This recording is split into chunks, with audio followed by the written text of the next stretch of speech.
tradition, pageantry, and performance all play out today in a unique setting. For more than 2 decades, the Windermere Cup has drawn the best from around the world to the shores of Lake Washington for an historic regatta. But rowing is more than a race. It's a sport with a rich history, one athletes can share decade after decade. Watch the latest chapter unfold next.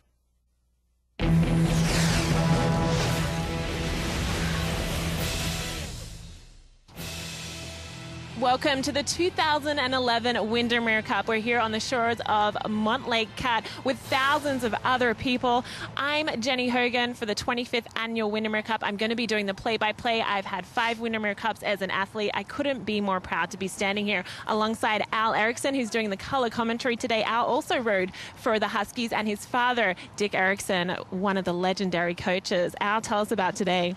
Well, since this is the 25th anniversary, it's a little special, but, you know, Windermere Cup has always had a history of a flair for international crews, and we're not going to disappoint today as we have a crew all the way from Cambridge University to face the Huskies down this course. We also have crews, really good crews from Stanford, Oklahoma, and Western Washington, as well as a few others. So we expect a lot of great racing here on the cut today. Yeah, and you know what they're racing for? These coats, Al. So you know they're going to be pulling really hard for these fans. Yes, things. they are. Well, this is really a historical day, 25 years. So let's learn more about this history of the University of Washington's Windermere Cup. Our dad, John Jacoby, was reading a newspaper article about the world-class rowing program at the University of Washington. The article talked about what great sponsorships there are for football and basketball and many of the other sports, but really nothing for the crew team. Dick and I were in the office here at the crew house, and along comes John Jacoby from Windermere Residential Real Estate, and he said, guys, what's it going to take to make this the event that it ought to be? Who are the best rowers in the world? Can we get those guys? And in 1986, the Soviets were the world champions. And he goes, that'd be great. One thing led to another, and we actually managed to get the Soviets here for the race in 1987, and that was the first Windermere Cup sponsored opening day of yachting season crew race, aka the Windermere Cup Regatta.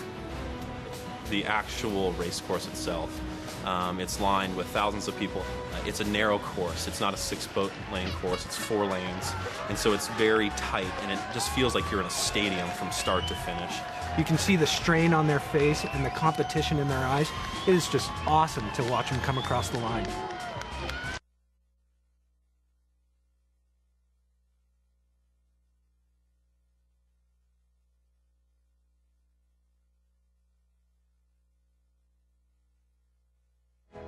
We bring in a public school from here in Seattle, and they get to learn about rowing, go out in one of the shells and actually do some rowing, and they get a tour of UW campus. They get to experience a lot of things that normally they don't get to experience. It brings the families out. We're all about relationships and community and being part of the community, and the more people that come out, the better. And so having a free, high-level athletic event, we think is really important.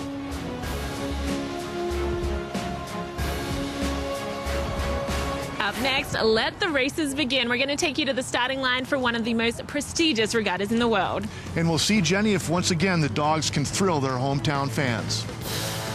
The Windermere Cup 2011, brought to you by Windermere Real Estate, a family company creating relationships and community.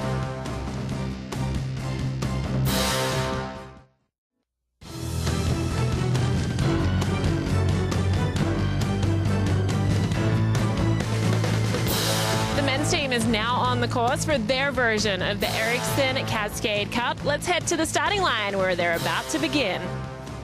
Well, it looks like they've just begun. Yes, Jenny, we picked up this race about 200 meters into it. Stanford jumped out to a really early lead, but Washington has powered through, and it looks like they've got about a 4-seat lead. And it looks like they are getting another seat every stroke. Look at them pull away from Stanford, the furthest boat from us. Washington is then the next one over in all white. They're in the white blades and the white shirts. Near to us, we have University of Victoria. And then in lane 3 in the orange shirts, we have Oregon State. And talk about the conditions here. Look how choppy it is right now. Yeah, this is a problem with this race course when the weather is blowing from the south.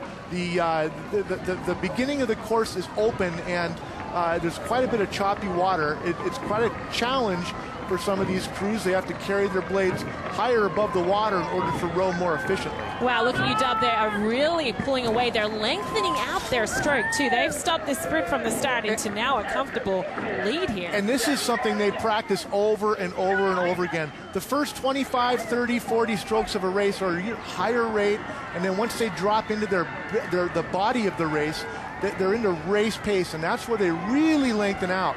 You can see they're coming into about 500 meters here. And it looks like Washington just got some open water there. You can see in between the bow of Stanford and a little bit of Washington. Yeah, they're really pouring it on now. They want to make Stanford hurt. Let's take a look at the lineups of the Washington boat here. Well, I want to start off with the cogs. We have Michelle Darby, stroke Dejan Milovanovic. 7th seat is Tom Lehman. 6th seat, Hannes Hepner. 5th seat is Ty Otto. 4th seat, we have Max Weaver.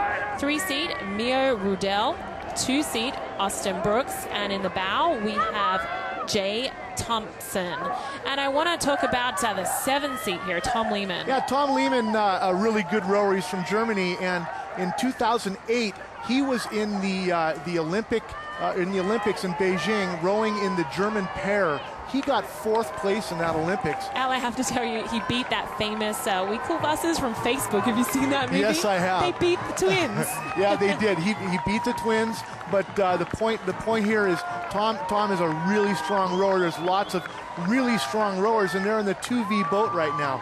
There's a lot of competition, a lot of depth in this Husky program to get into that first boat. You know, speaking of competition, the captain is in this 2V boat, 4th seat Max Weaver from Snohomish, and he wants to be a Seattle firefighter. You can see that he'd be greatly representing us with that. I know Max well. He rowed in high school at Everett, where I'm involved, and he's a great kid. He works really hard, and he stroked the junior varsity or the 2V boat last year in the IRA championships. So what do you feel like at this point of the race? Well, this is where it's really starting to hurt. You know, the lactic acid is kicking in, your lungs are burning, and of course the leg drive is so much a part of this stroke. Your legs are really starting to burn. But you know, it's the body of the race. You're trying to stay out long. Oftentimes this is where if it's a close race, you'll be employing some race strategy against your opponent. But this is where it really hurts. Most of these guys are working really hard right now. And I just want to talk about the feeling of rowing right now. What's it like to someone who's never touched an oar? Well, the analogy I like to use is if you lined up 8 guys and had them hit a golf ball as hard as they could, and they have to hit it at the same time, and they have to hit it over and over and over again 230 times. That's kind of like what rowing a race is. As you can see, the timing is everything. Just the smallest tip of a head or drop of a shoulder can throw a boat off. And that's not just a golf club that doesn't weigh too much. We're talking about 90-pound golf club. Yeah, there's like 90 pounds of pull on these oars when these guys are pulling this hard, and it's quite an exhausting endeavor for sure. And look at this. They are really getting some lengths out in front of these other crews here. Open water. It looks about 4 boat lengths ahead. Yeah, and the Washington crew's not going to let up. They want to get as much time as they can on this course. They want to really spread things out and see if they can get a really good time here. Yeah, these guys are trying to show their coach they should be in the top 8. They are not going to leave anything behind here. Wow, look at that crowd too, cheering them on. This is like going through a stadium, a football stadium, but everyone's 10 feet from you. It is. It's like entering a stadium, and look at the people on the bridge and along the shoreline. And when you're a rower, that's all you hear. You just hear their voices. And at this point in time, you're reaching hard, and it's very inspiring to be in a boat with this kind of a crowd looking on. And the person who crosses the line first is that bowman there. That's Jay Thompson from Boulder, Colorado here, the one on the very left-hand side of your screen. You know, I was speaking to Mike, their coach. He calls him Jay Nemeth because he was a quarterback in high school. Interesting. A lot of these guys come from very diverse and very athletic backgrounds, that's for sure. The Windermere, they have won the Windermere Cup, the University of Washington, the men's Ericsson Cascade Cup. Results coming up after the break. Up next, we get set for the feature races today. The 2011 Windermere Cup featuring the Light Blues from Cambridge. And the men from Stanford and the women from Oklahoma will face our Huskies as they try to defend their Windermere Cup titles. Windermere Cup is definitely one of a kind. It's unique. You're not going to see another sporting event, at least in rowing, where from the start to the finish, no matter what, you're going to have people lined up on both sides of you the entire race.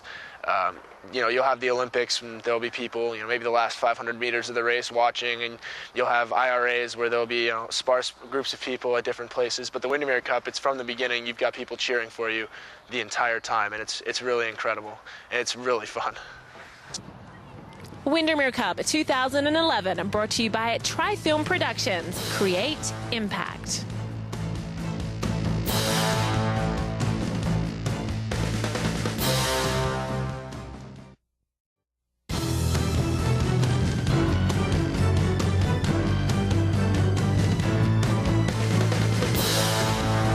Welcome back to the 2011 Windermere Cup. We're just moments away from the feature races. Jenny, the student-athlete experience here at the University of Washington is very unique. Yeah, here's what some athletes had to say about that.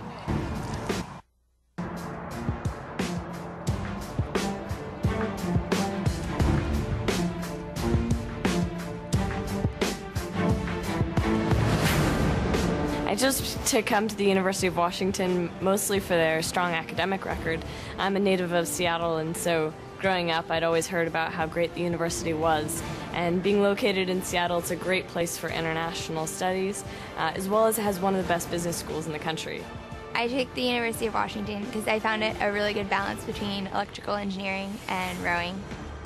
The University of Washington is an R1 research university, and it's one of the most well-funded universities in terms of research in the United States. It's almost a hidden gem, if you will. When you have the chance to work with a Nobel Prize winner and the university's Genome Center, anything from business to engineering to bioengineering. The combination of the excellence of student life at the University of Washington and being a high-performance athlete, it's a perfect scenario. Here at the Boathouse, we have an academic center. It was actually the first of its kind in the United States. So it's really convenient for us. Like, we've got the boat bays and locker rooms on our ground floor, and then you go upstairs and there's dinner upstairs 4 days a week. If you up another level, it's all tutoring is available for us up there. Being a student has definitely helped me in staying organized when it comes to coxing and using some of my business management skills, sometimes working with different personalities. But likewise, being a coxswain has helped me a lot in learning discipline and learning how to stay focused in my academics as well. The rowing scene kind of speaks for itself. I mean, it's a very successful team, and people know that it's the best team in the country. But the main thing that we hear is when they come out here and they see the campus, and they meet with the advisors and the professors, and they see everything that's going on, and they see our guys going into the business schools and the high-paying jobs after school, or going on and doing graduate work at Oxford. They gain a better understanding of this is one of the prestigious universities in the country. I think getting an education at the University of Washington is going to be one of the greatest milestones that I've accomplished thus far. I think that the university itself offers, quite a diverse range of learning opportunities. The University of Washington really offers the best of both worlds in academics and sports.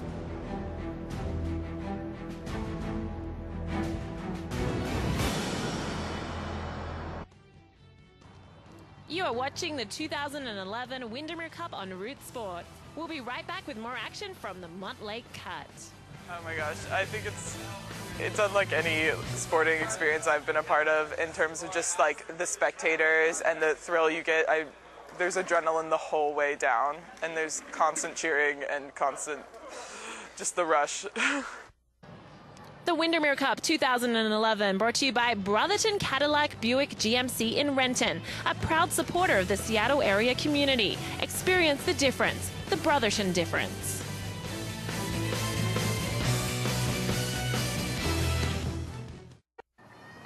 Welcome back to Seattle for the opening day of boating season and one of the most prestigious regattas in the world, the Windermere Cup. The long rowing tradition at the opening day started in 1970. In 1987, with the help of Windermere, they started adding an international flair to this competition, where we've had crews as far away as China, South Africa, and Australia. Today, we welcome crews from Cambridge University to race against both of our men's and women's teams. Let's head up to the starting line for the start of the Women's Windermere Cup.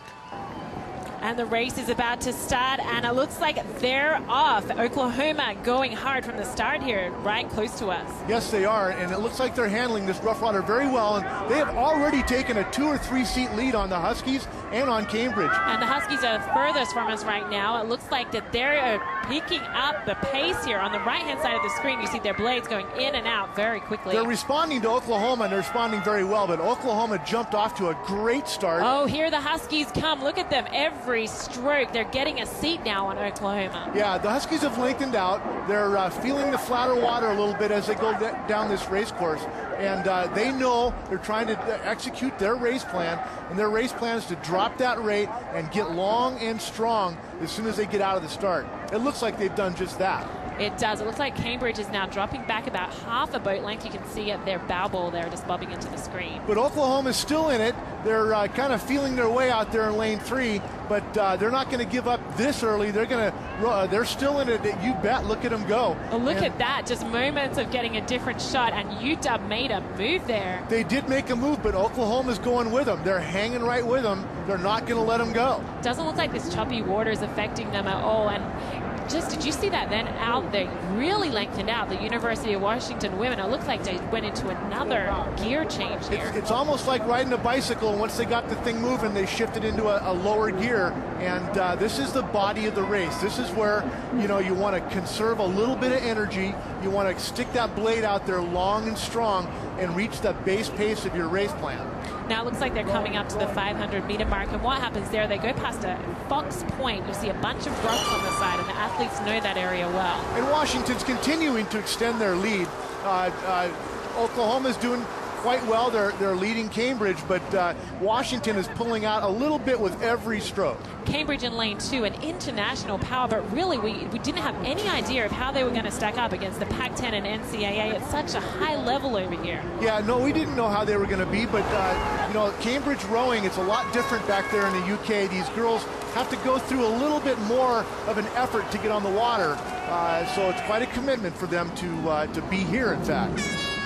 And I want to talk about Madison Culp. She's in the 5 seat of the Husky crew here, a sophomore. She's from Seattle, and she talked earlier to us about this year's focus for her team. Cheer in the sense that everyone this year's focus is really just rowing together, being together, working like a team rather than everyone on their own trying to be the best. And I mean, you can put 8 of the most powerful women in the world in a boat and you can just spin your wheels to not go anywhere. So this year we've really just been focusing on being together and trying to be one unit. And this is the ultimate team sport, rowing. This is the ultimate team sport, and you can look at this shot here of the Washington Huskies and how their bodies are all in line, and their arms are at the same height, and they're just they're in cruise control right now. Let's talk about those Huskies. We have the coxswain is Rihanna Tonemato, the stroke Camilla Anderson, 7 seat Erin Lobber, 6 seat Kerry Simmons. In 5 seat, we have Madison Culp. 4 seat, Leslie White. 3 seat, Kira O'Sullivan. 2 seat, Kirsten Goodger. And in the bow, we have Veronica Tamsit, known as V. Now, she is from Australia. I'm also was recruited from Australia to go and row for the Huskies. Tell us a little bit about how this race got you involved with Washington. Yeah, 1997, the Australian team came over to race, like the Cambridge team are now over here. And I was on that squad.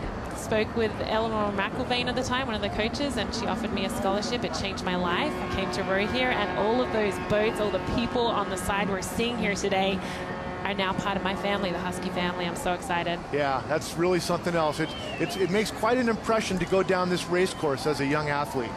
Yeah, and look at those women go. It looks so in sync and beautiful as you watch this, but this is grit, and they're really working here. They're trying to put some distance behind them now. They've got a lot to prove. You know, women's rowing in the collegiate level right now, there's a lot of parity between all these different schools, and it's hard to get a win out here. This is a family sport. Let's talk about Erin Lobber. She talked to us about her personal connection to the Huskies, and you have to take a listen to this. It's about her father and her mother.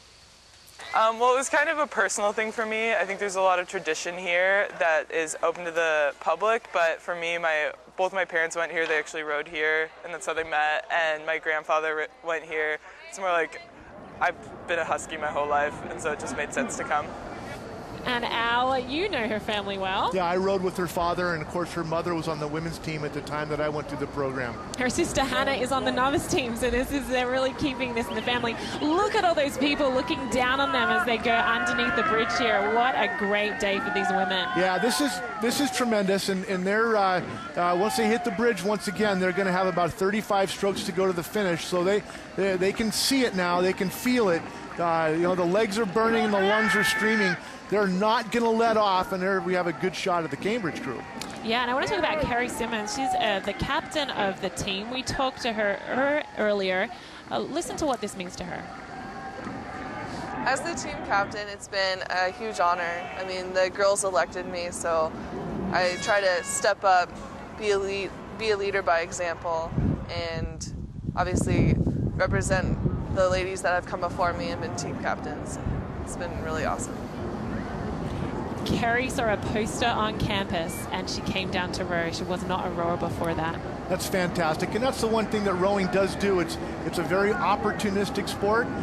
If you're an athlete and you want to continue, rowing is always a great venue. 4 girls on this varsity boat that has such that amazing lead there in front of this thousands of people today. They were walk-ons, swimmers, runners, volleyball players before they came to UW. Yeah, and it's just fantastic. They found a little niche here, and the program is going strong with them.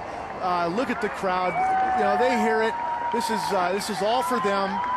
This is really going to set them well coming up into the Pac-10 championship. What a day. The stroke, a freshman. It's her first Windermere Cup. Camilla Anderson, and she's about to lead her crew across the line. There they go. The women have, the Husky women, won the Women's Windermere Cup. Will have the official results coming up next. The Washington men have won 18 of the last 20 Windermere Cups, the last 4 in a row. And up next, they face international power Cambridge and West Coast heavyweight Stanford as the men try to defend their title. We are moments away from the men's Windermere Cup coming up next.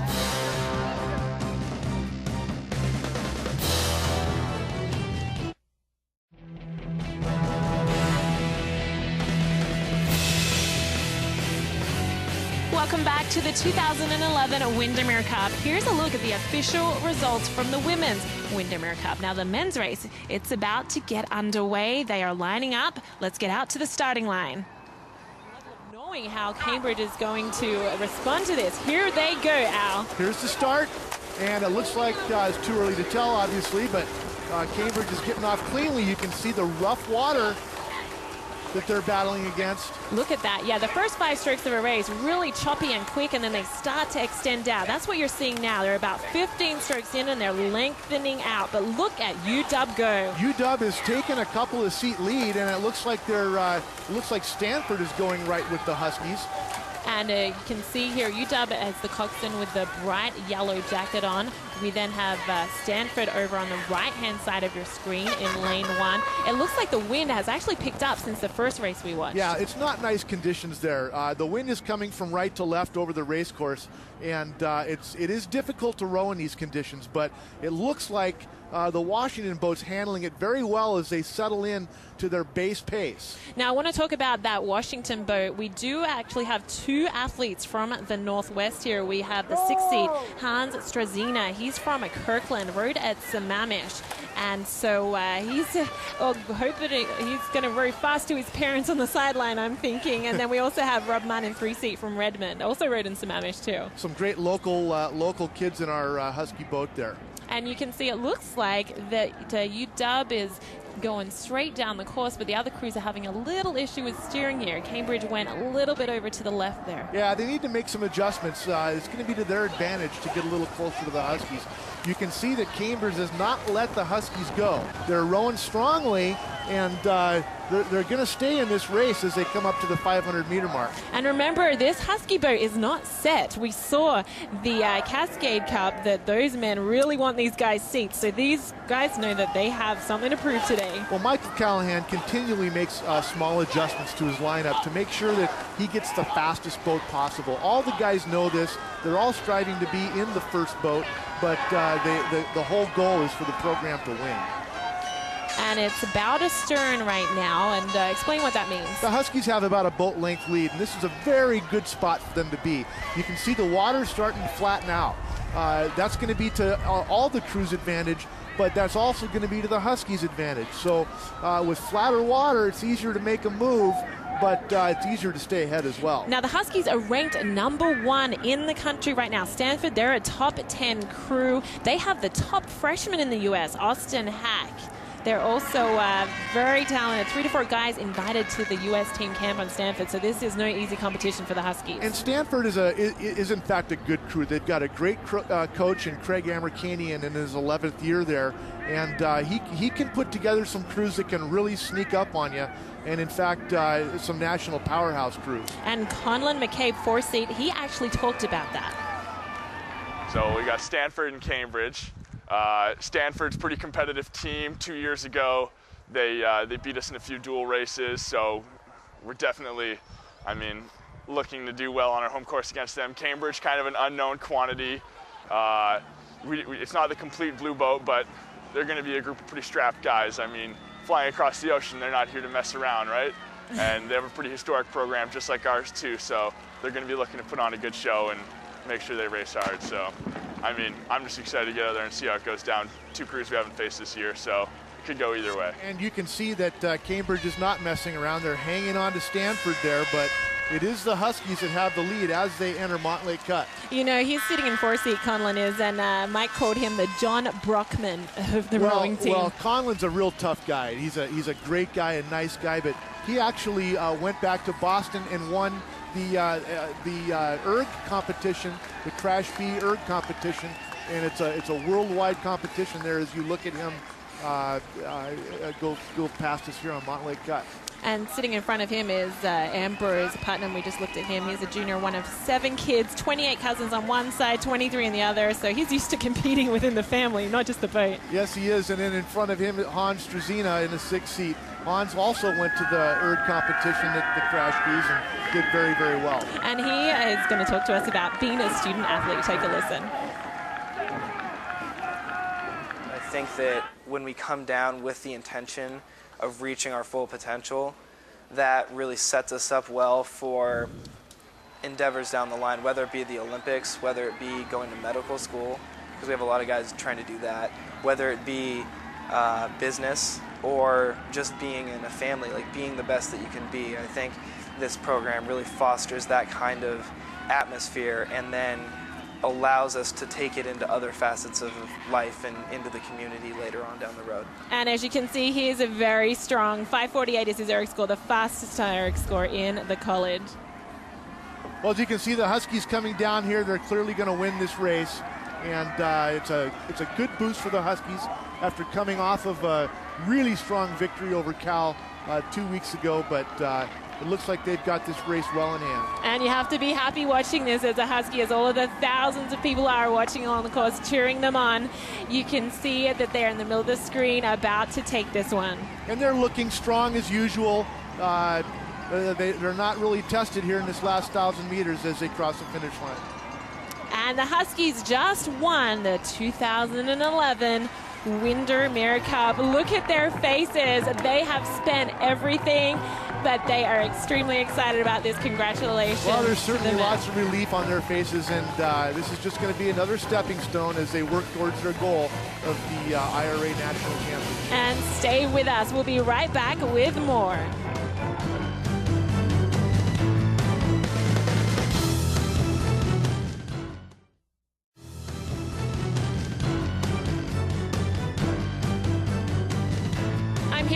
Husky head men's coach, Mike Callahan. You got to be pretty happy right now. Oh, yeah, it was a great day out. You know, we had a little bit of strong winds coming from the south, so the start was a little hairy and the warm-up was a little crazy, but we got everyone off, and the guys handled the conditions really well. I was pleased by their first 500 out there.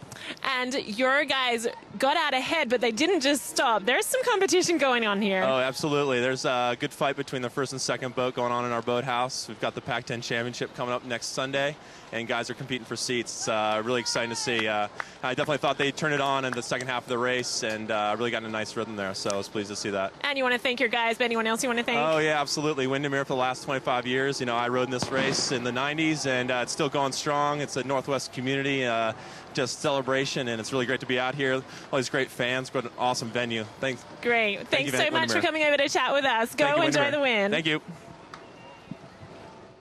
I'm here with the director of rowing and the head women's coach of the Huskies, Bob Ernst. What did you think of those races? Oh, I thought the races were great today. You know, the conditions were really pretty extreme out there at the start. The first 500 or 600 meters in all these races today took some really great oarsmanship to manage it. And I'll tell you what, there was some great races going on out there today. Now, what's next for your women? Well, the men and the women both have the Pac-10 championships down in Rancho Cordova, California. That's just east of Sacramento. We're down there a week from tomorrow. So we're busy campers here at the Conibear Shell House.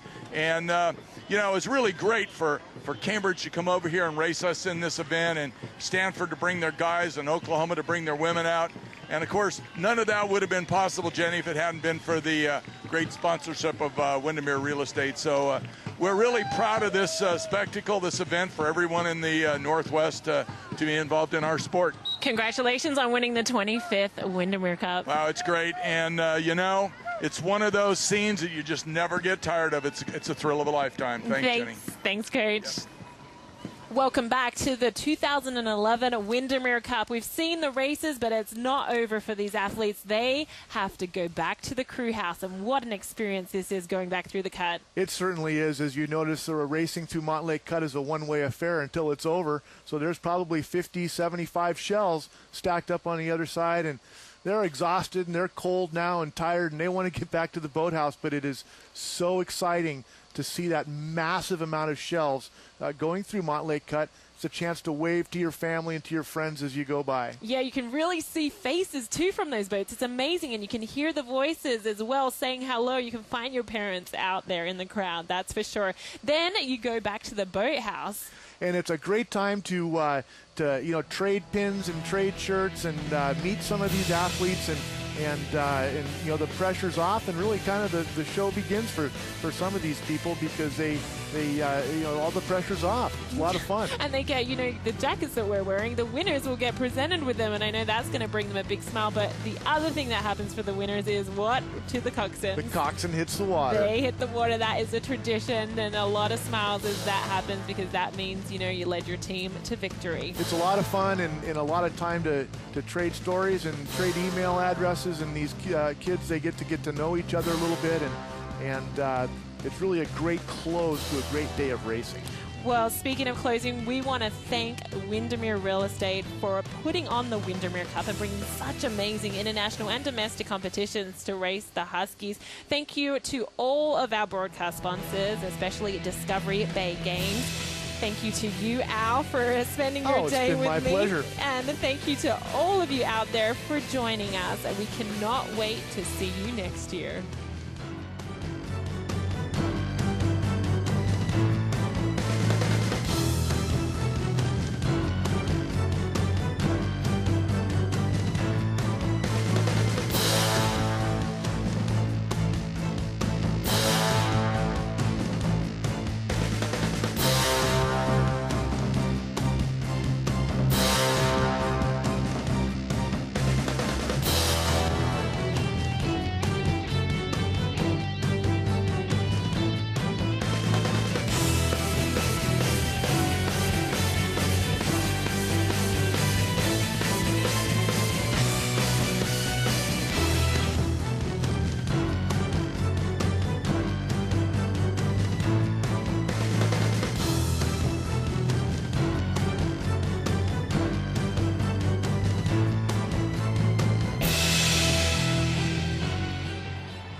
the 2011 Windermere Cup, brought to you by the Museum of History and Industry.